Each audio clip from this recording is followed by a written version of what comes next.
নমস্কাৰ বন্ধু বান্ধৱীসকল, আজি মই আপোনালোকক শ্ৰীৰাম আৰু হনুমানৰ সুন্দৰ কাহিনীৰে ভৰপূৰ সুন্দৰকাণ্ড পাঠটি ব্যাখ্যা কৰিবলৈ ওলাইছোঁ সম্পূৰ্ণ অসমীয়াত। শ্ৰী গণেশায় নমঃ। শ্ৰী জানকী বল্লভো বিজয়তে। শান্তং শাশ্বতম প্ৰমেয়মনঘং निर्वाण शांति प्रदं ब्रह्मा शंभु फणीन्द्र शिवमनिशं वेदांत वेदं विभुवं रामक्यं जगदीश्वरं सुरगुरुं माया मनुष्यं हरिं वन्देऽहं करुणाकरं रघुवरं भूपालसुरमणिं। সুন্দৰকাণ্ড পাঠটিৰ এই প্ৰথম শ্লোকভাগিত কোৱা হৈছে যে শান্ত সনাতন অপ্ৰমেয় নিষ্পাপ মুখ্যৰূপ পৰম শান্তি প্ৰদাতা ব্ৰহ্মা শম্ভু আৰু শেষনাগৰ দ্বাৰা সততে সেৱিত বেদান্তৰ দ্বাৰা জনাৰ যোগ্য সৰ্বব্যাপক দেৱতাসকলৰ ভিতৰত সৰ্বশ্ৰেষ্ঠ মায়াৰ দ্বাৰা মানুহৰ ৰূপত দেখা পোৱা সমস্ত পাপ হৰণকাৰী কৰুণাৰ আকাৰ ৰঘুকুলৰ শ্ৰেষ্ঠ আৰু ৰজাসকলৰ শিৰোমণি শ্ৰীৰামচন্দ্ৰ নামধাৰী জগদীশ্বৰৰ মই বন্দনা কৰোঁ।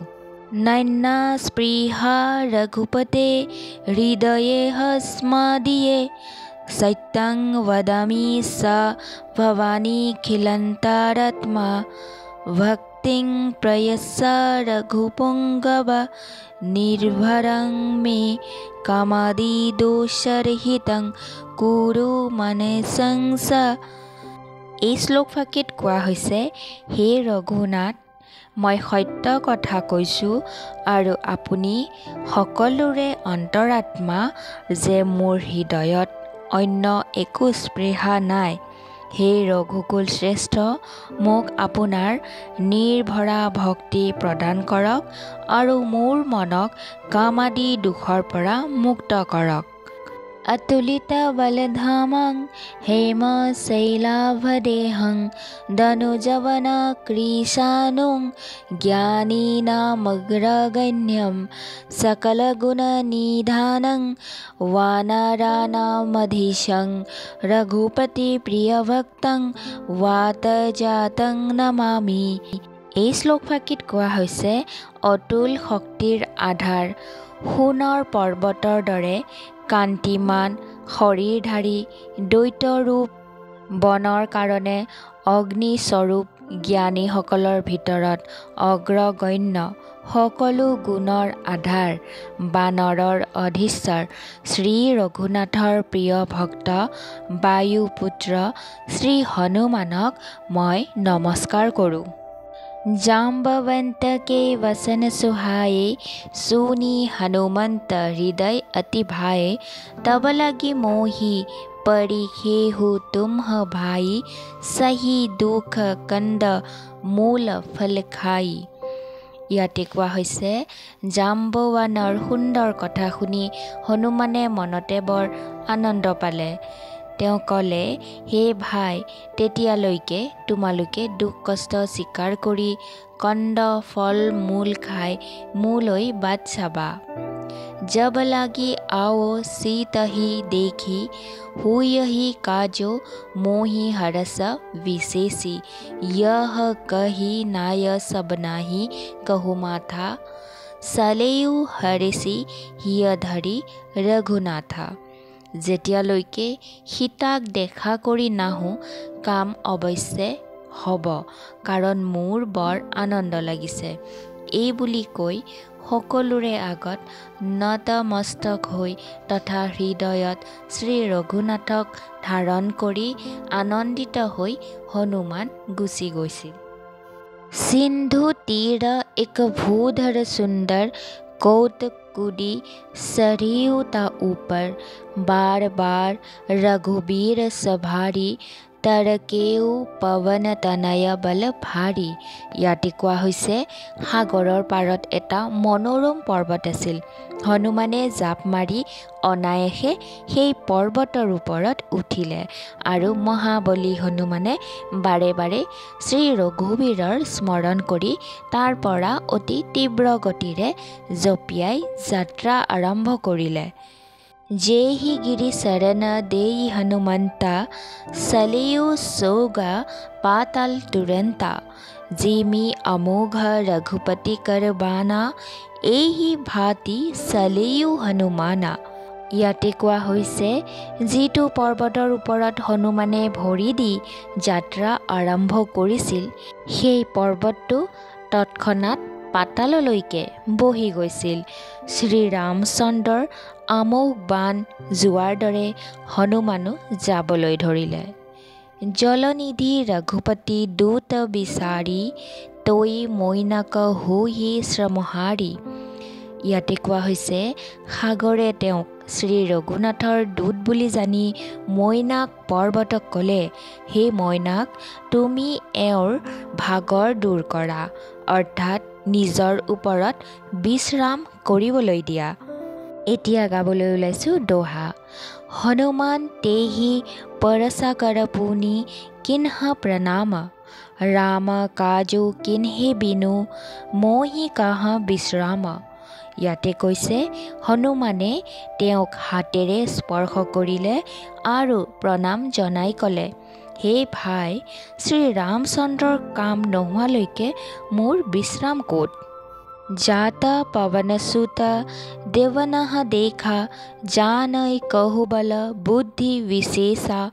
सुरसा नाम अहिनः कुय माता पथाई नहीं आयो कही तेहि बाता। ইয়াতে কৈছে দেৱতাসকলে বায়ুপুত্ৰ হনুমানক যোৱা দেখি তেওঁৰ বল বুদ্ধিৰ পৰীক্ষা কৰিবলৈ সুৰসা নামৰ সৰ্পগণৰ মাকক পঠিয়ালে। তেওঁ আহি হনুমানক এইদৰে ক'লে, आजु शरणः मोहि दिन्ह आहारा। सुनत बसन कह पवन कुमारा। राम काजु करी फिरी मोय आवोय। सीता कई सुधी प्रभु ही सुनावो। দেৱতাসকলে আজি মোক আহাৰ দিছে। এই কথা শুনি বায়ুপুত্ৰ হনুমানে ক'লে, শ্ৰীৰামচন্দ্ৰৰ কাম কৰি উভতি আহোঁ আৰু প্ৰভুক সীতাৰ বাতৰি শুনাই দিওঁ। তব তৱ বদন পৈঠি হও আই। সত্য কহো মোহি জান দে মাই। কৱে নহো যতন দেই নাহি জানা। গ্ৰসসি না মোহি কহেও হনুমানা। ইয়াতে কোৱা হৈছে তাৰ পিছত উভতি আহি মই তোমাৰ মুখত প্ৰৱেশ কৰিমহি, তুমি মোক খাবা। হে মা, মই সঁচা কথা কৈছোঁ, এতিয়া মোক যাবলৈ দিয়া। যেতিয়া কোনোমতেই তেওঁক যাবলৈ নিদিলে তেতিয়া হনুমানে ক'লে, তেনেহ'লে মোক খাই নেপেলোৱা কিয়। যোজন ভৰি তেহি বদনু পছাৰা। কপি তনু किन्ह दुगन विस्तारा। सुरह जोजन मुख तेहि थोय्याऊ। तुरत पवन सुत 32 भयो। এই দোহাফাকিত কোৱা হৈছে যে যেতিয়া সুৰচাই মুখখন মেলি 8 মাইল বহল কৰিলে তেতিয়া হনুমানে নিজৰ শৰীৰক তাতোতকৈও দুগুণ কৰি ল'লে। তাই মুখখন 1600 যোজন বহল কৰিলে। হনুমানে তৎক্ষণাত 32 যোজনৰ হৈ পৰিল। जस जस सुरसा बदन बढ़वा। तासु दून कपि रूप दिखावा। 7 যোজন तेहि आनंद किन्हा। अति लघु रूप पवन सुत लिन्हा। ইয়াতে কোৱা হৈছে সুৰসাই যিমানেই মুখখন বহল কৰে হনুমানে নিজৰ শৰীৰৰ দুগুণ ৰূপ দেখুৱাইছিল। তাই যেতিয়া মুখখন 100 যোজন বহল কৰিলে তেতিয়া হনুমানে নিচেই অকণমান ৰূপ ধাৰণ কৰিলে। বদন পৈঠি পুনি বাহেৰ আৱা। মাগা বিদা তাহি চিৰো নাৱা। मोहि सुरनः जेहि লাগি পঠাৱা বুদ্ধি বলমৰসু তোৰ মই পাৱা। ইয়াতে কোৱা হৈছে আৰু তাইৰ মুখত সোমাই তৎক্ষণাত আকৌ বাহিৰলৈ ওলাই আহিল আৰু তাইৰ ওচৰত শিৰণত কৰি বিদায় মাগিলে। তাই ক'লে, মই তোমাৰ বুদ্ধি বলৰ ভেদ পালোঁ, যাৰ কাৰণে দেৱতাসকলে মোক পঠাইছিল। राम काजु सबु करिहहु तुमह बल बुद्धि निधान आशीष दे गई सो हरसी चलिও हनुमान। ইয়াতে কৈছে তুমি শ্ৰী ৰামচন্দ্ৰৰ সকলো কাম কৰিব পাৰিবা, কাৰণ তুমি বল বুদ্ধিৰ ভাণ্ডাৰ। এই আশীৰ্বাদ দি তাই গুচি গ'ল। তেতিয়া হনুমানেও আনন্দ মনে যাত্ৰা কৰিলে। निखिसरी एक सिंधु मह रहै करी माया न भूके खग गहै जीव जंतु जे गगन उड़ाही जल बिलोकी तिन्ह কৈ পৰিচাহি। ইয়াতে কোৱা হৈছে সমুদ্ৰত এজনী ৰাক্ষসীয়ে বাস কৰিছিল। তাই মায়াৰ বলত আকাশত উৰা মাৰি যোৱা চৰাইবিলাকক ধৰি লৈছিল। আকাশত যিবিলাক জীৱ জন্তু উৰি ফুৰিছিল, পানীত পৰা সিহঁতৰ ছাঁবোৰ দেখি গহৈ শাসক সোন উৰাই एहि विधि सदा गगन सर खाई सोई सल हनुमान कह किन्हा तासु कपतु कपि तुरत ही सिन्हा। ইয়াতে কোৱা হৈছে সেই ছাঁবোৰ ধৰি লৈছিল, সেইকাৰণে সিহঁত উৰিব নোৱাৰা হৈছিল আৰু পানীত পৰি গৈছিল। এইদৰে তাই সদায় আকাশত উৰা চৰাই চিৰিকটিবোৰ ধৰি ধৰি খাইছিল। তাই সেই চাতুৰি হনুমানকো কৰিলে। হনুমানে তৎক্ষণাত তাইৰ চাতুৰি গম পালে। তাহি মাৰি মাৰুত সুতবীৰা বাৰিধি পাৰ গয়ো মতি ধীৰা তহা যাই দেখি বনো সভা গুঞ্জত সঞ্চৰিকা মধুলোভা। ইয়াতে কোৱা হৈছে ধীৰ বুদ্ধিমান বীৰ পৱনপুত্ৰ হনুমানে তাইক বধ কৰি সাগৰৰ পাৰ পালেগৈ। তালৈ গৈ তেওঁ বনৰ শোভা দেখিলে। মধুৰ পুষ্পৰসৰ লোভত ভোমোৰাই গুণগুণাই আছে। নানা তৰুফল ফুল সোহাই খগ মৃগ বৃন্দ দেখি মন ভাই শৈল বিশাল দেখি এক আগে তাৰ পৰ ধাই চঢ়েও ভয় ত্যাগে। নানান ধৰণৰ ফল ফুলেৰে গছবোৰ সুশোভিত হৈ আছে। পশু পক্ষীবোৰ দেখি তেওঁৰ মনত বৰ ভাল লাগিল। তাৰ পাছত সন্মুখত এটা বিশাল পৰ্বত দেখি হনুমানে নিৰ্ভয়ে লৰ মাৰি তাত উঠিলগৈ। উমা ন কছু কপি কৈ অধিকাই প্ৰভু প্ৰতাপ जो कलहि खाई गिरी पर चढ़ी लंका तेहि देखी कहीं न जाई अति दुर्ग विशेषी। ইয়াতে কৈছে শিৱই ক'লে, হে উমা, ইয়াত বান্দৰ হনুমানৰ কোনো বিশেষত্ব নাই। ইয়া প্ৰভুৰ প্ৰতাপেহে, যিয়ে কালকো ভক্ষণ কৰিব পাৰে। পৰ্বতৰ ওপৰত উঠি তেওঁ লংকালৈ চালে। অতি বৃহৎ সেই লংকাৰ দুৰ্গটো একো ক'বহে নোৱাৰি। অতি উত্তংগ জলনিধি চহুপাশা কনক কোট কৰ পৰম প্ৰকাশা। দুৰ্গটো অতি ওখ, তাৰ চাৰিওফালে সাগৰ সোণৰ প্ৰাচীৰেৰে গোটেইখন জিলিকি আছে। এতিয়া পাঠ কৰিবলৈ ওলাইছোঁ ছন্দ। কনক কোট বিচিত্ৰ মণি কৃত সুন্দৰায়তনা ঘনা সয়োহত হত সুবত্ত বিধি সাৰু পুৰ বহু বিধি বনা। गजबाजे खच्चर निकर पदसर राथा बरुथ नहीं को गनय बहुरूप निखचर जूथा अतिबल सेना बरनत नहीं बनय। ইয়াতে কৈছে মণি মুকতা খোদিত সোণৰ প্ৰাচীৰ আছে, তাৰে ভিতৰত বহুতো ধুনীয়া ধুনীয়া ঘৰ আছে। চাৰিআলি বজাৰ, ধুনীয়া পথ আৰু গলিবোৰ, সুন্দৰ নগৰখন অনেক প্ৰকাৰে সুসজ্জিত।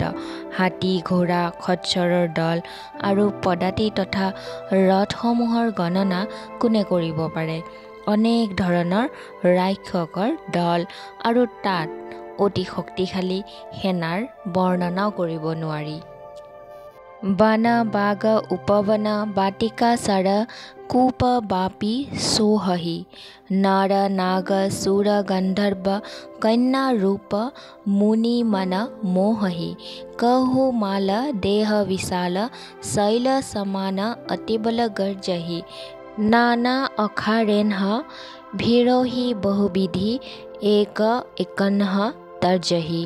ইয়াতে কৈছে বন, উদ্যান, বাগিচা, ফুলনি, পুখুৰী, কুঁৱা আৰু জলাশয় আদিয়েও তাৰ মাজে মাজে শোভা পাইছে। মানুহ, নাগ, দেৱতা আৰু গন্ধৰ্ব কন্যাবোৰে নিজৰ সৌন্দৰ্যৰে মুনিসকলৰো মন মোহি লৈছে।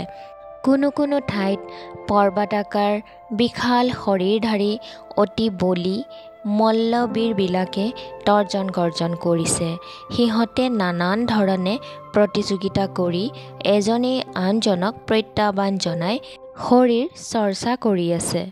কৰি যতনা ভট কোটিনহ বিকট তন নগৰসহু দিশি ৰসহি कहु महिष मानुष धेनु खर अज खल निखासर भस्सहि एहि लागी तुलसीदास इन्ह की कथा कोसु एक होई कही रघुबीर सर तीरथ सरी नहीं त्यागी गति पोयहि सही।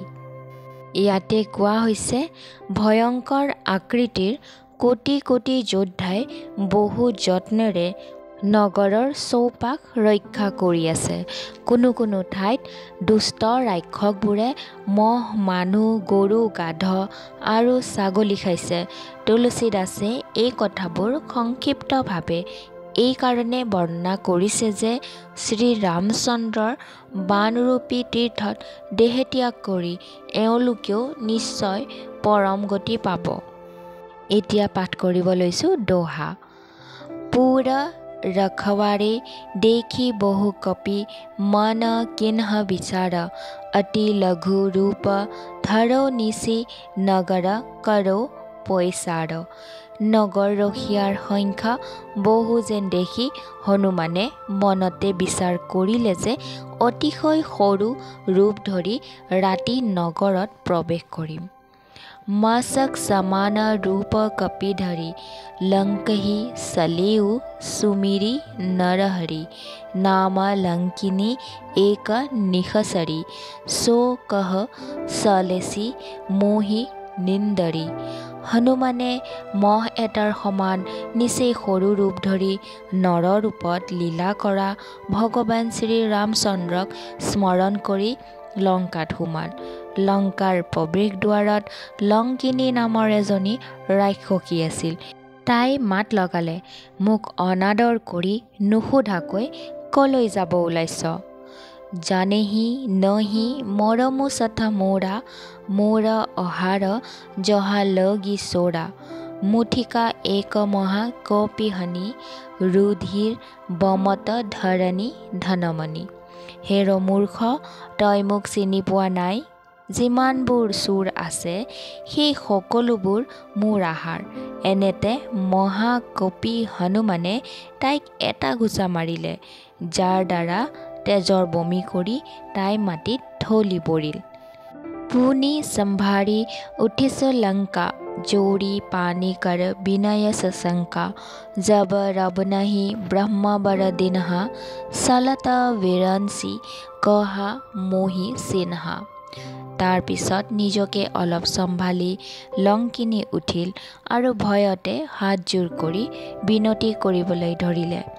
ৰাৱণক যেতিয়াই ব্ৰহ্মাই বৰ দিছিল তেতিয়াই যোৱাৰ সময়ত তেওঁ মোক ৰাক্ষসসকলৰ ধ্বংসৰ এই লক্ষণৰ কথা কৈছিল যে বিকল হোচি তৈ কপিকে মাৰে তব জানিছো নিশিচৰ সংঘাৰে তাত মোৰ অতি পুণ্য বহুতা দেখৌ নয়ন ৰাম কৰে দূতা। তই যেতিয়া বান্দৰৰ প্ৰহাৰত ব্যাকুল হবি তেতিয়া জানিবি যে ৰাক্ষসসকলৰ সংহাৰৰ দিন আহিল। হে প্ৰভু, মোৰ বৰ পুণ্যৰ বাবেহে শ্ৰীৰামচন্দ্ৰৰ দূতক আপোনাক আজি নিজ চকুৰে দেখা পালোঁ। তাতে স্বৰ্গ अपवर्ग सुख धरियो तुला एक अंग तुलन ताही सकल मिली जो सुख लब सतसंग।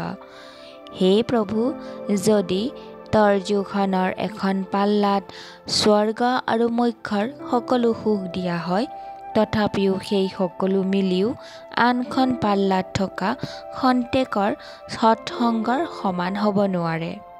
प्रविशी नगर कीजे सब काजा हृदय राखी कौशलपुर राजा गरल सुधा रिपु करहि मिताय गोपद सिंधु अनल शीतलाई। অযোধ্যাৰ ৰজা শ্ৰী ৰঘুনাথক হৃদয়ত ৰাখি নগৰত প্ৰৱেশ কৰি সকলো কাম কৰা সেইজনৰ কাৰণে বিষ অমৃত হয়, শত্ৰু মিত্ৰ হয়, সমুদ্ৰ গৰুৰ খোজৰ সদৃশ হয় আৰু অগ্নি শীতল হৈ পৰে। গৰুৰ সুমেৰু ৰেণু সমতাহি ৰাম কৃপা কৰি চিতৱা যাহি অতি লঘু ৰূপ ধৰেও হনুমানা পৈঠা নগৰ সুমিৰি ভগৱানা। আৰু হে গৰুৰ, যাৰ প্ৰতি শ্ৰীৰামচন্দ্ৰই এবাৰ কৃপা দৃষ্টিৰে চায়, সেইজনৰ কাৰণে সুমেৰু পৰ্বত ধূলিকণা যেন হৈ পৰে। তেতিয়া হনুমানে অতিশয় সৰু ৰূপ ধাৰণ কৰি ভগৱানক স্মৰণ কৰি নগৰত প্ৰৱেশ কৰিলে।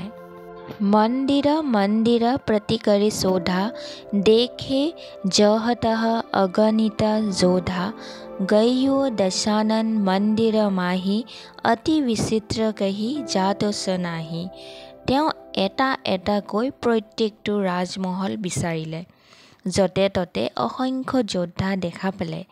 তাৰ পিছত তেওঁ দশাননৰ মহললৈ গ'ল। সেইটো অতি বিচিত্ৰ, ইমানেই ধুনীয়া যে তাৰ বৰ্ণনা কৰিব নোৱাৰি। শয়ন কিয়ে দেখা কপিতেহি মন্দিৰ মহুন দেখি বৈদেহি ভৱন এক পুনি দীখ সুহাৱা হৰি মন্দিৰ তহ ভিন্ন বনাৱা। হনুমানে ৰাজ অট্টালিকাত ৰাৱণক শুই থকা দেখা পালে, কিন্তু সেই ৰাজমহলত সীতাক দেখা নাপালে।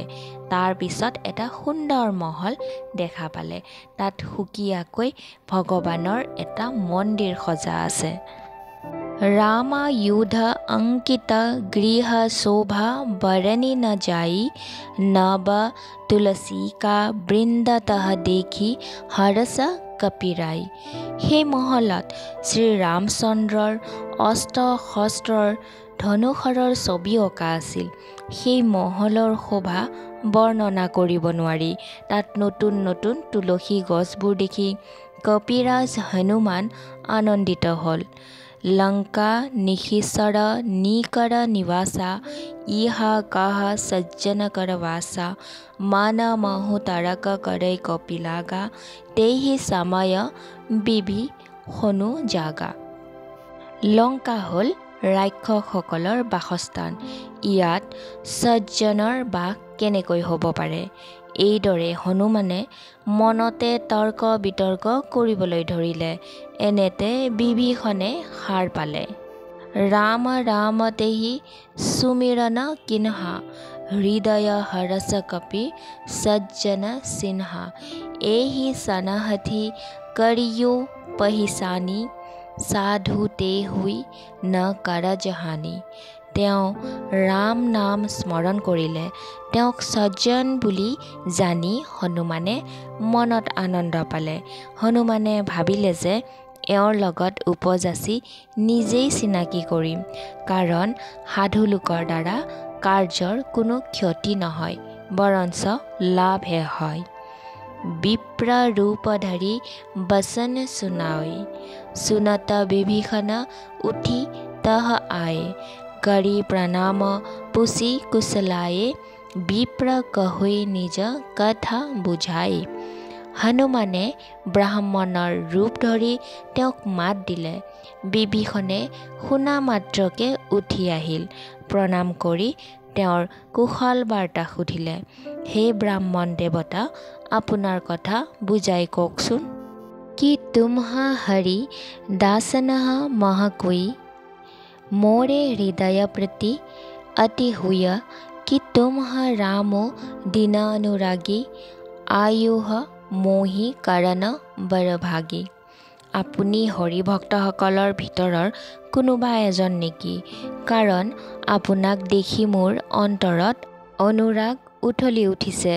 নতুবা আপুনি দীন দৰিদ্ৰক মৰম কৰা স্বয়ং শ্ৰী ৰামচন্দ্ৰই নেকি, যিয়ে মোক ভাগ্যৱান ঘৰতে দৰ্শন দি কৃতাৰ্থ কৰিবৰ কাৰণে উপস্থিত হৈছেহি। तब हनुमंत कही सब राम कथा निज नाम, सुनत जुगल तन पुलक मन मगन सुमिर गुण ग्राम। হনুমানে তেতিয়া শ্ৰী ৰামচন্দ্ৰৰ সকলো কথা কৈ নিজৰ নাম কৈ পৰিচয় দিলে। শুনাৰ লগে লগে দুয়োৰে শৰীৰ পুলকিত হৈ পৰিল আৰু শ্ৰী ৰামচন্দ্ৰৰ গুণাৱলী স্মৰণ কৰি দুয়োৰে মন মগ্ন হ'ল। सुनह पवन सुत रहनी हमारी, जिमि दसनन ही महु जिभ बिसारी। तात कबहु मोहि जानी अनाथा, करी हहि कृपा भानुकुल नाथा। বিভীষণে ক'লে, হে পৱন পুত্ৰ, মই ইয়াত কেনেদৰে আছোঁ শুনা। দুপাৰী দাঁতৰ মাজত বেচেৰি জিভা থকাৰ দৰে মই আছোঁ। সেই তাত মোক অনাথ বুলি জানি সূৰ্য বংশৰ নাথ শ্ৰী ৰামচন্দ্ৰই কেতিয়াবাই মোৰ প্ৰতি কৃপা কৰিবনে? তামস তনু কছু সাধন নাহি, প্ৰীতি ন পদে সৰোজ মন মাহি। অব মোহিভা ভৰসু হনুমন্তা, বিনু হৰি কৃপা মিলহি নাহি সন্তা। মোৰ তামসিক দেহা, সেয়েহে কোনো সাধনা কৰিব পৰা নহয় আৰু ভগৱানৰ পাদপদ্মত মোৰ তেনে প্ৰীতিও নাই। তথাপি হে হনুমান, মোৰ এতিয়া বিশ্বাস হৈছে যে শ্ৰী ৰামচন্দ্ৰৰ মোৰ প্ৰতি কৃপা হৈছে, কিয়নো তেওঁৰ কৃপা অবিহনে সন্তক পোৱা নাযায়। যৌ ৰঘুবীৰ অনুগ্ৰহ কিনহা, তৌ তুমহ মোহি দৰসু হতি দিনহা। सुनहु विभीषण प्रभु कै रीति, करहि सदा सेवक परप्रीति। শ্ৰী ৰঘুবীৰে কৃপা কৰাৰ কাৰণেহে আপুনি নিজে উপজাচি আহি মোক দৰ্শন দিছেহি। হনুমানে ক'লে, হে বিভীষণ, শুনক, প্ৰভুৰ ৰীতিয়েই হ'ল যে তেওঁৰ সেৱকৰ প্ৰতি সদায়ে অনুগ্ৰহ ৰাখে। কহহু কৱন মই পৰম কুলীনা, कपि संसल सबहि विधिहीन। प्रात ले जो नाम हमारा, तेहि दिन ताहि न मिलोई आहारा। কোৱাচোন মইনো বাৰু কি বৰ কুলীন? কাৰণ মই হৈছোঁ চঞ্চল বানৰ আৰু সকলো প্ৰকাৰে নীচ। পুৱাই যি আমাৰ বান্দৰৰ নাম লয়, তেওঁ সেইদিনা খাবলৈ কোনো আহাৰে নাপায়। असमय अधम सखा सुनो, मोह पर रघुबीर। किनहि कृपा सुमिरि गुण भरे, বিলোচন নীৰ। হে সখা, মই এনে অধম হোৱা সত্ত্বেও শ্ৰী ৰামচন্দ্ৰই মোৰ প্ৰতি কৃপাহে কৰিছে। এই বুলি ভগৱানৰ গুণানৱলীৰ স্মৰণ কৰি হনুমানৰ চকু জুৰি প্ৰেমাশ্ৰুৰে চলচলীয়া হ'ল। जानतहु अस स्वामी बिसारी, फिरहि ते काहे न होही दुखारी। एहि विधि कहत राम गुण ग्रामा, पावा अनिवार्य विश्रामा। যিজনে জানিও এনে স্বামী শ্ৰী ৰঘুনাথক পাহৰি বিষয়ভোগত লিপ্ত হৈ ঘূৰি ফুৰে, তেওঁৰ দুখৰ ভাগী কিয় নহ'ব। এইদৰে শ্ৰীৰামচন্দ্ৰৰ যশ গুণ বৰ্ণনা কৰি তেওঁ অনিবাৰ্যনীয় পৰম শান্তি লাভ কৰিলে। পুনি সব কথা বিভীষণ কহি, যেহি বিধি जनकसुता तह रही। तब हनुमंत कहा सुनु भ्राता, देखी सहौ जानकी माता। তাৰ পিছত বিভীষণে শ্ৰী জানকী তাত যেনেদৰে থাকিছিল সেই সকলো কথা ক'লে। তেতিয়া হনুমানে ক'লে, হে ভাই শুনা, মই জানকী মাতাক চাব বিচাৰোঁ। জাগতি বিভীষণ सकल सुनाई, सलियु पवन सुत विदा कराई। करी सोई रूप गयो पुनि तहवा, बन असुक सीता रह जहवा। বিভীষণে মাতাৰ দৰ্শনৰ সকলো উপায় ক'লে। তেতিয়া হনুমানে বিদায় লৈ গ'ল। আকৌ সেই আগৰ মহৰ সমান ক্ষুদ্ৰ ৰূপ ধৰি অশোক বনলৈ, বাগিচাৰ সেই অংশলৈ গ'ল য'ত সীতা ৰাখিছিল। দেখি मनहि मोहु किन्ह प्रणमा, बैठेहि बीति जात निसि जामा। कृष तनु शीस जता एक बेनी, जपति हृदय रघुपति गुण श्रेणी। সীতা দেৱীক দেখা পাই হনুমানে মনে মনে তেওঁক প্ৰণাম জনালে। দেৱীয়ে বহি বহি ৰাতিৰ 4টা প্ৰহৰ কটাইছে। শৰীৰ দুৰ্বল হৈ পৰিছে। মূৰৰ চুলিবোৰ জটা হৈ এডাল বেনী হৈছে। হৃদয়ত শ্ৰী ৰঘুনাথৰ গুণানুৱলীকে জপ স্মৰণ কৰি থাকে। নিজ পদ নয়ন দিয়ে মনা, ৰাম পদ কমল লীনা। পৰম দুখী ভা পৱন সুত দেখি, জানকী দীনা। শ্ৰী জানকীয়ে নিজৰ চকুৰ দৃষ্টি নিজৰ ভৰিত পেলাই তললৈ চাই আছে আৰু মনত শ্ৰীৰামচন্দ্ৰৰ চৰণ কমলত লীন হৈ আছে। জানকীক দুখিত দেখি পৱনপুত্ৰ হনুমান নিজেও বৰ দুখী হ'ল। তৰু পল্লৱ মহুৰাহা লুকাই, करय विचार करो का भाई। तेसी अवसर रावणो तह आवा, संग नारी बहु किवे बनावा। গছৰ পাতৰ আঁৰত হনুমানে লুকাই থাকি বিচাৰ কৰিবলৈ ধৰিলে যে, হে ভাই, কি কৰোঁ, এওঁৰ দুখ কেনেকৈ দূৰ কৰোঁ। সেই সময়তে কেইবাজনী তিৰোতা লগত লৈ সাজি কাচি ৰাৱণ তালৈ আহিল। बहुविधि खल सितहि समझावा, सामदान भय भेद देखावा। कह रावण सुनु सुमुखी सयानी, मंदोदरी आदि सब रानी। সেই দুষ্টই সীতাদেৱীক বহু প্ৰকাৰে বুজালে, সাম দান ভেদ ভয় দেখুৱালে।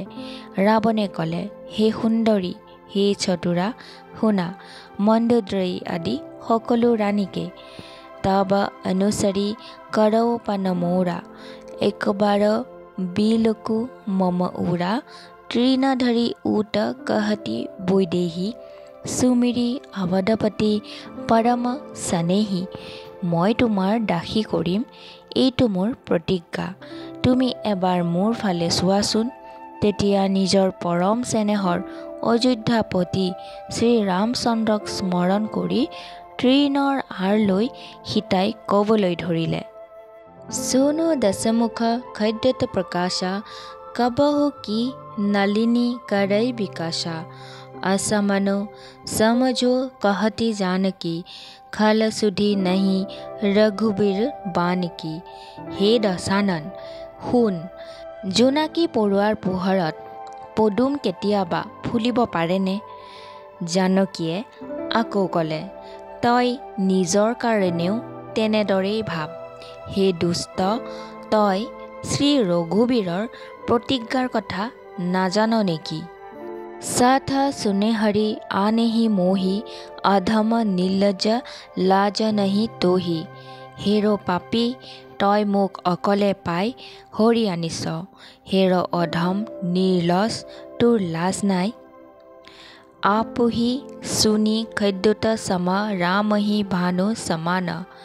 पुरुष वसन सुनी কাঢ়ি আছি বোলা অতি শিখি আন। নিজক জোনাকী পৰুৱা আৰু শ্ৰীৰামচন্দ্ৰক সূৰ্যৰ সমান শুনি আৰু সীতাৰ কঠোৰ বাক্য শুনি ৰাৱণে তৰোৱাল উলিয়াই বৰ খঙেৰে ক'লে, সীতা তৈ মম কৃত অপমান কতিহৌ তব চিৰ কঠিন কৃপানা নাহি তো সপদি মানু মম বাণী সুমুখী হোতি ন ত জীৱন হানি। সীতা, তই মোক অপমান কৰিছ, মই তোৰ মূৰটো এই কঠোৰ তৰোৱালেৰে কাটি পেলাম, নহ'লে এতিয়াই তই মোৰ কথা মানি ল। হে সুন্দৰী, তাকে নকৰিলে তই জীৱন হেৰুৱাব লাগিব। শ্যাম সৰোজ দাম সম সুন্দৰ প্ৰভুভুজ কৰিকৰ সম দশ কন্ধৰ সৌভুজ কণ্ঠ কি তব আছি ঘোৰা সুনো সঠ আস প্ৰবানপন মোৰা। সীতাই ক'লে, হে দশগ্ৰীৱ, প্ৰভুৰ হাত দুখন নীল পদ্মৰ মালাৰ দৰে ধুনীয়া আৰু হাতীৰ শুৰৰ দৰে পুষ্ট আৰু বিশাল হয়। তেওঁৰ সেই হাত দুখন মোৰ গলত পৰিব অথবা তোৰ ভয়ানক তৰোৱালহে পৰিব। হে ৰ মূৰ্খ, শুন, এয়া মোৰ সত্য পণ।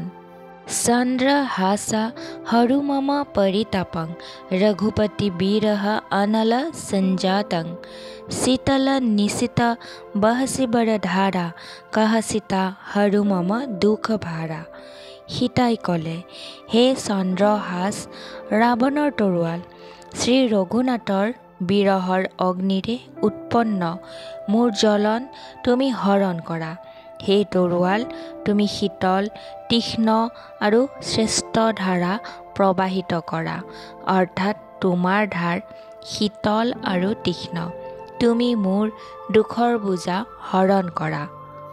সুনত বচন পুনি মাৰন ধাৱা ময়তনয়া কহি নীতি বুঝাवा কহেছি সকল নিশি সৰি নহ বুলাই সীতহি বহুবিধি ত্ৰাসহু যাই। সীতাৰ এই কথা শুনি ৰাৱণে মাৰিবলৈ খেদা মাৰি আহিলে। তেতিয়া মই দানৱৰ কন্যা মন্দোদৰীয়ে নীতিৰ কথা কৈ তেওঁক বুজালে। তেতিয়া ৰাৱণে সকলো ৰাক্ষসখিনিক মাতি আনি সীতাক নানান প্ৰকাৰে ভয় দেখুৱাবলৈ ক'লে। মাছা দিৱসা মহু কহা ন মানা তৌ মই মাৰবি কাঢ়ি কৃপানা। যদি এমাহৰ ভিতৰত তাই মোৰ এই কথা নামানে, তেন্তে এই তৰোৱালেৰে তাইক বধ কৰি পেলাম। ভৱন গয়ো দশকন্ধৰ ইহা পিশাচিনী বৃন্দ সীতহি ত্ৰাস দেখাবহি ধৰহি ৰূপ বহুমন্দ। এই বুলি কৈ ৰাৱণ নিজৰ ঘৰলৈ গুচি গ'ল। ইফালে ৰাক্ষসীবোৰে নানান বিকট ৰূপ ধৰি সীতাক ভয় দেখুৱাবলৈ ধৰিলে। ত্ৰিজটা নাম ৰাক্ষসী একা ৰাম শৰণৰতি নিপুণ বিবেকা সৌৱনহু বলি শুনাইছি সপনা সীতহি সেই কৰহু হিত আপনা। তেওঁলোকৰ মাজত ত্ৰিজটা নামৰ এজনী ৰাক্ষসী আছিল। শ্ৰী ৰামচন্দ্ৰৰ প্ৰতি তাইৰ ভক্তি আছিল আৰু তাই বিবেক জ্ঞান সম্পন্না নিপুণ আছিল। তাই আন সকলো ৰাক্ষসীকে মাতি সপোনৰ কথা শুনালে আৰু ক'লে, সীতা দেৱীৰ সেৱা কৰি নিজৰ মংগল কৰা। সপনে বানৰ লংকা জাৰি জাতু ধান সেনা সব মাৰি খৰ আৰুৰ নগন দশ সীসা মুণ্ডিত শিৰ খণ্ডিত ভুজ বিছা। সপোনত মই দেখিছোঁ যে বান্দৰ এটাই লংকা নগৰখন জুই লগাই পুৰিলে। গোটেই ৰাক্ষস সেনাৰ বধ হ'ল। ৰাৱণ নাঙঠ হৈ গাধৰ ওপৰত উঠি গৈছে। তেওঁৰ চুলি খুৰোৱা আৰু হাত 20খন কটা। एहि विधि हो दक्षिण दिशि जाई, लंका मनहु विभीषण पाई। नगर फिरी रघुबीर दोहाई, तब प्रभु सीता बोली पठाई। এইদৰে তেওঁ দক্ষিণ জম্পুৰীৰ দিশৰ ফালে গৈছে আৰু লংকা ৰাজ্য যেন বিভীষণে পাইছে। নগৰত শ্ৰীৰামচন্দ্ৰৰ আদেশ জাৰি কৰা হৈছে। তেতিয়া প্ৰভুৱে সীতাক মাতি পঠিয়াইছে। यह सपना मैं कहूँ पुकारी, हुई ही सत्य गए दिन सारी। तासु बसन सुनी ते सब डरी, जनक सूता के शरण ही परी। মই চিঞৰি চিঞৰি বিশ্বাসেৰে কৈছোঁ যে এই সপোন 2-4 দিনতেই ফলিয়াব।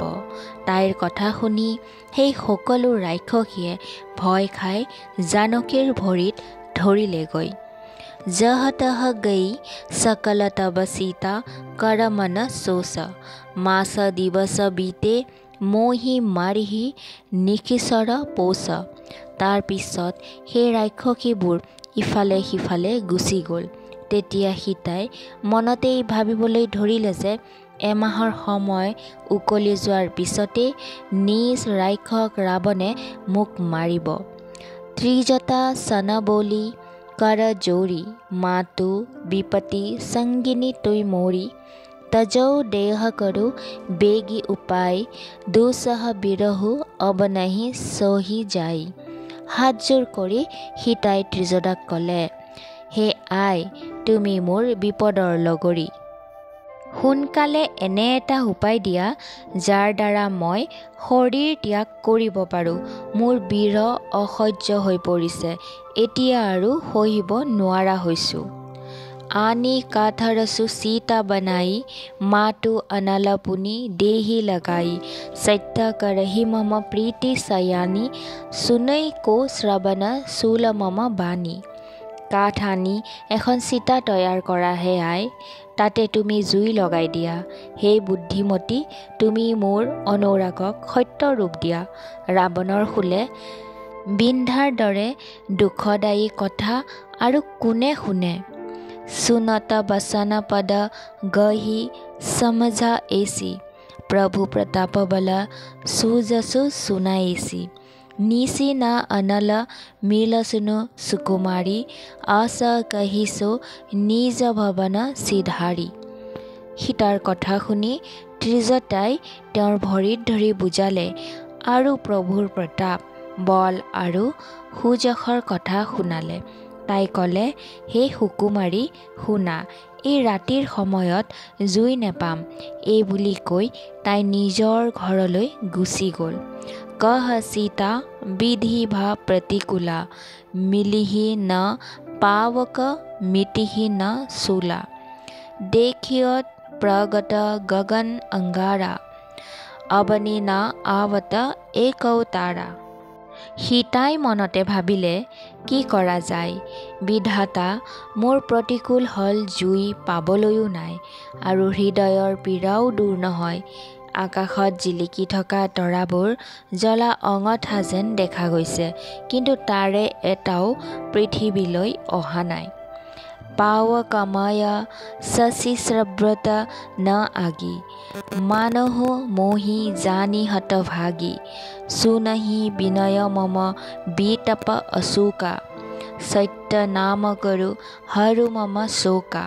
चन्द्रमा অগ্নিময়, কিন্তু মোক হতভাগিনী বুলি জানিয়েই যেন তেওঁ জুই বৰষা নাই। হে অশোক বৃক্ষ, তুমি মোৰ মিনতি শুনা।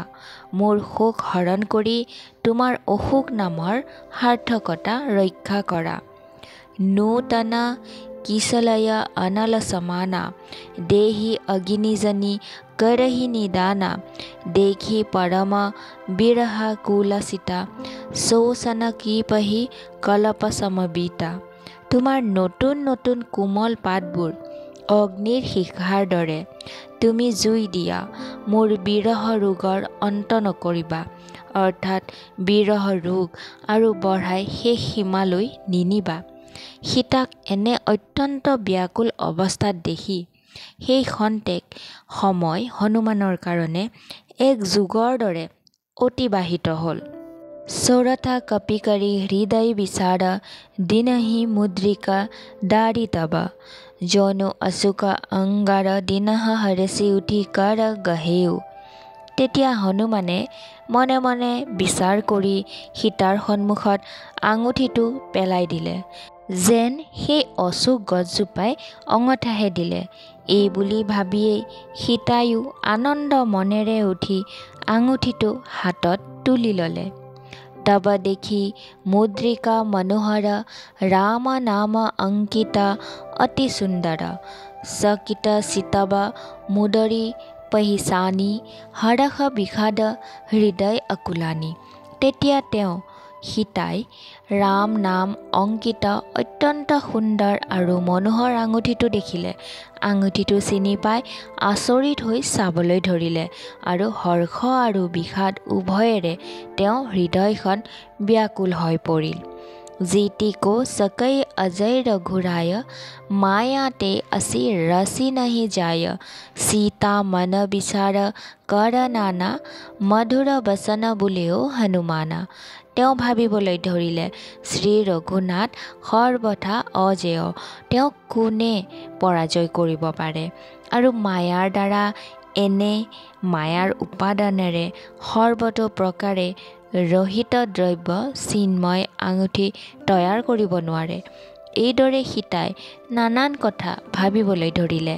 এনে সময়তে হনুমানে মধুৰ বচন ক'লে, ৰামচন্দ্ৰ গুণ বৰ্ণই লাগা सुनते ही सीता कर दुख भागा लागी सुनई श्रवण मन लाई आदि होते सब कथा सुनाई।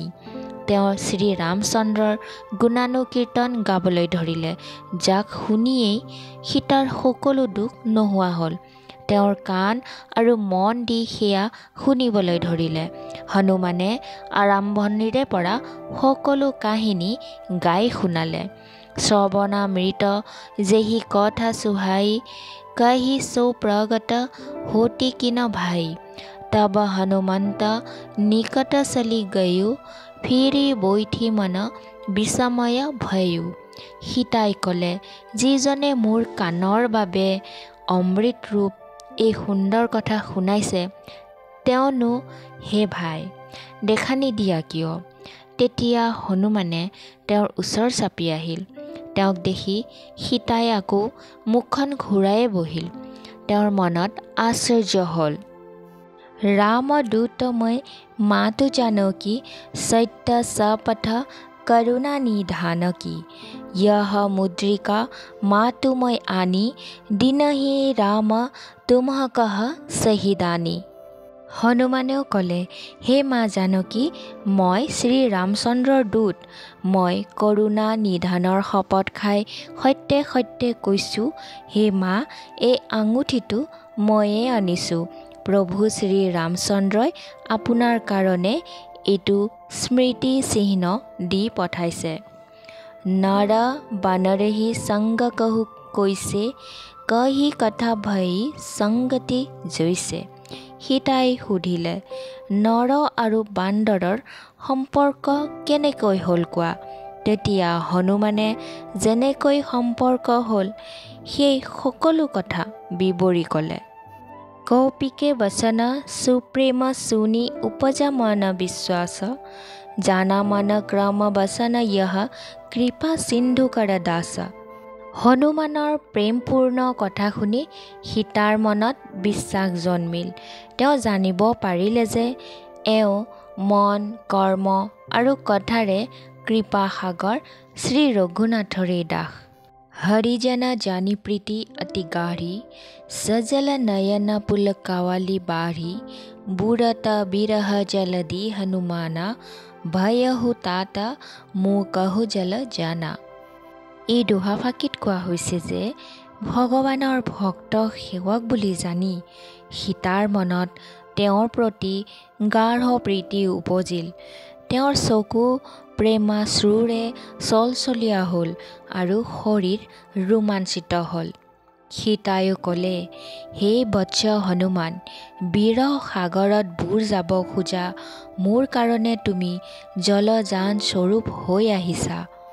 অব কহু কুশল যাও বলিহাৰী, অনুজ সহিত সুখ ভৱন খৰাৰী, কোমল চিত কৃপাল ৰঘুৰায়ী, কপিকেহি হেতুধাৰী নিঠুৰায়ী। ইয়াতে কোৱা হৈছে, মই নিজকে সমৰ্পিত কৰি সুধিছোঁ, এতিয়া অনুজ লক্ষ্মণৰ সৈতে খৰ ৰাক্ষসৰ শত্ৰু সুখৰ ধাম প্ৰভুৰ কুশল মংগল কোৱাচোন। শ্ৰী ৰঘুনাথ কোমল চিতীয়া আৰু কৃপালু, তথাপি হে হনুমান, তেওঁ কি কাৰণে নিষ্ঠুৰতা ধাৰণ কৰিছে? সহজ বাণী সেৱক সুখদায়ক, কবহুক সুৰতি करत रघुनायक, कबहु नयन मम शीतल टाटा, हुय हहि निरखी শ্যাম মৃদু গাতা। সেৱকৰ সুখ দিয়াটো যাৰ স্বভাৱ, সেই শ্ৰী ৰঘুনাথৰ কেতিয়াবা মোলৈ মনত পৰেনে? হে বৎস, তেওঁৰ কোমল শ্যামলৰ শৰীৰ দেখি মোৰ চকু কেতিয়াবা জোৰ পৰিবনে? बसनु ना आव नयन भरे बारी, अहह नाथ हो नीपत बिचारी, देखी परम बिरह कुल सीता, बोला कपि मृदु बसन बिनीता। মুখৰ মাত সৰিল, চকু বিৰহ চুৰে চলচলীয়া হ'ল। অতিশয় দুখিত হৈ ক'লে, হে নাথ, আপুনি মোক একেবাৰে পাহৰি গ'ল। সীতাক বিৰহত বৰকৈ ব্যাকুল দেখি হনুমানে কোমল মাতেৰে বিনম্ৰতাৰে ক'লে, মাতু কুশল প্ৰভু অনুজ সমেতা, তব দুখ দুখী সুকৃপা নিকেতা, জনি জননী মানহু জীৱ উনা, তুমহ তে প্ৰমু ৰামকে দুনা। হে মা, লক্ষ্মণসহ কৃপাৰ ধাম প্ৰভু শাৰীৰিকভাৱে কুশলে আছে, কিন্তু আপোনাৰ দুখত তেওঁ দুখী। হে মা, মনত দুখ নকৰিব, মন সৰু কৰি দুখ নকৰিব। শ্ৰী ৰামচন্দ্ৰৰ হৃদয়ত আপোনাক লৈ দুগুণ প্ৰেম আছে। ৰঘুপতি कर संदेशु अब सुनु, जननी धरि धीर, अस कहि कपि गदगद, भयो भरे বিলোচন নীৰ।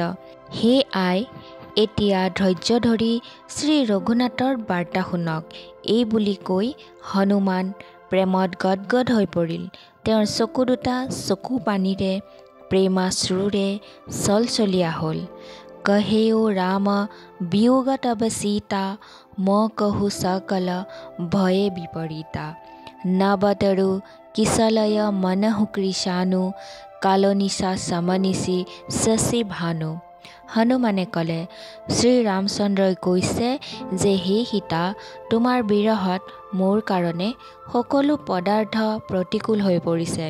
গছৰ নতুন নতুন কোমল পাত যেন অগ্নি সদৃশ, ৰাতি কালৰাত্ৰিৰ দৰে, চন্দ্ৰমা সূৰ্য সদৃশ হৈছে। কুবলয় বিপিন কুন্তবন সৰিষা, বাৰিদ তপত তেল জনু বৰিষা, যে হিত ৰহে करत ते पीरा, उरग सास समत्रिविध সমীৰা। আৰু কমল বন ফুলৰ বন হৈ পৰিছে, ডাৱৰে যেন উতলাত তেল হৈ বৰষিছে। যি আগতে হিতকৰ আছিল, সেইবোৰ এতিয়া পীড়াদায়ক হৈ পৰিছে। তিনিওবিধ শীতল মন্দ সুগন্ধ বায়ু মোৰ কাৰণে সাপৰ নিশ্বাসৰ দৰে বিষাক্ত হৈ পৰিছে। কহেহু ते कसु दुख घटी हुय, काहि कहो यह जन न कुय, तत्त प्रेम कर मम আৰু তোৰা, জানত প্ৰিয়া একো মনু মোৰা। মনৰ দুখৰ কথা ক'লে দুখ পাতলে, কিন্তু কওঁ বাৰু কাক, মোৰ এই দুখ কোনে বুজিব?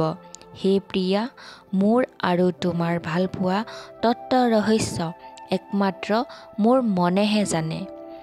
सो मनु सदा रहत तो ही पाही, जानो प्रीति रसु एत नेहि माही, प्रभु संदेशु सुनत वैदेही, মগন প্ৰেমতন সুধি নহি তেহি। আৰু সেই মনটোও সদায় তোমাৰ ওচৰতেই থাকে। মোৰ প্ৰেমৰ সাৰ ইমানতে বুলি বুজিবা। প্ৰভুৰ বাৰ্তা শুনি জানকী প্ৰেমমগ্ন হৈ পৰিল। তেওঁ নিজৰ দেহৰ কথাও পাহৰি গ'ল। কহ কপি হৃদয় ধীৰ ধৰু মাতা, সুমিৰো ৰাম সেৱক সুখদাতা। উৰ আনহু ৰঘুপতি প্ৰভুতাই, শুনি মম বচন তজহু কদৰাই। হনুমানে ক'লে, হে মা, হৃদয়ত ধৈৰ্য ধৰক আৰু সেৱকৰ সুখদাতা শ্ৰী ৰামচন্দ্ৰক স্মৰণ কৰক। শ্ৰী ৰঘুনাথৰ প্ৰভুত্বৰ কথা মনতে ভাবি মোৰ কথা শুনি মনৰ ভীৰুতা দূৰ কৰক। নিশিচৰ নিকৰ পতংগ সম ৰঘুপতি বান কৃষাণু, জননী হৃদয় ধীৰ ধৰু জৰে নিশাচৰ জানো। ৰাক্ষসবোৰ চগাৰ দৰে আৰু শ্ৰী ৰঘুনাথৰ বাণ সিহঁতৰ কাৰণে অগ্নি সদৃশ। হে মা, হৃদয়ত ধৈৰ্য ধৰক আৰু লগতে ৰাক্ষসবোৰ জ্বলি শেষ হৈছে বুলি ধৰি লওক। যৌ ৰঘুবীৰ হৌতি সুধি পাই, কৰতে নাহি বিলম্ব ৰঘুৰাই। ৰাম বান ৰবি উৱে জানকী, তাম বৰথ কহ জাতু ধানকী। শ্ৰী ৰামচন্দ্ৰই সম্ভেদ পোৱা হ'লে পলম নকৰিলেহেঁতেন। হে মা জানকী, শ্ৰীৰাম বানৰূপী সূৰ্য উদয় হ'লে ৰাক্ষস সেনাৰূপী অন্ধকাৰ ক'ত থাকিব পাৰে। অবহি মাতো মই যাওঁ লাৱে, প্ৰভু আয়ুষু নহি ৰাম দোহাই। কচুক দিৱস জননী ধৰু ধীৰা, কপিনঃ সহিত ঐহহি ৰঘুবীৰা। হে আই, মই এতিয়া আপোনাক লৈ যাব পাৰোঁ, কিন্তু শ্ৰী ৰামচন্দ্ৰৰ শপত প্ৰভুৱে তেওঁ মোক তেনে আদেশ দিয়া নাই। গতিকে হে মা, আৰু কেইদিনমানৰ কাৰণে ধৈৰ্য ধৰক। শ্ৰী ৰামচন্দ্ৰৰ বান্দৰ সেনা লগত লৈ ইয়ালৈ আহিবহি। বন্ধু বান্ধৱীসকল, সুন্দৰকাণ্ড পাঠটি আজি মই ইমানখিনিতে সামৰণি মাৰিলোঁ। এই সুন্দৰকাণ্ড পাঠটিৰ দ্বিতীয় খণ্ড অহা 2 এদিনৰ ভিতৰতে আপোনালোকে আকৌ শুনিবলৈ পাৰিব।